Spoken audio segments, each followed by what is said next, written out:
Hello' guys, কুমৰক সুদুং নমস্কাৰ সকলোকে মোৰ শেৱালি পাতিৰ ইউটিউব চেনেললৈ। এইটো মোৰ প্ৰথম ব্লগ হয়। আজি মই আপোনালোকক লেটা আৰু বিলাহীৰ ৰেচিপি এটা দেখাম বুলি ভাবিছোঁ। চিম্পলকৈ তো আপোনালোকে চাই থাকক স্কিপ নকৰাকৈ ভিডিঅ'টো।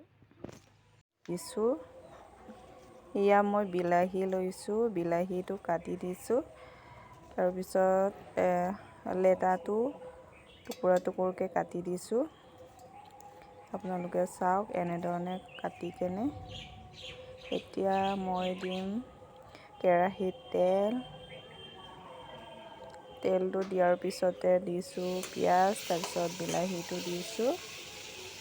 বিলাহীটো এতিয়া ঢাকি ৰাখিম। ঢাকি ৰখাৰ পিছত ৩-৪ মিনিট পিছত বিলাহীটো গলি গৈছে। চাওক আপোনালোকে এনেধৰণে বিলাহীটো গলাৰ পিছত এতিয়া দিম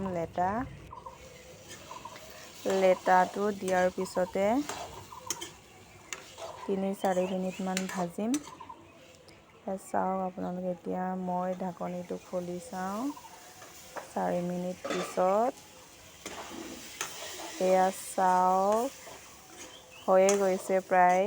বিলাহীটো অলৰেডি গলি গৈছিলে, তো ইমান সময় নালাগে।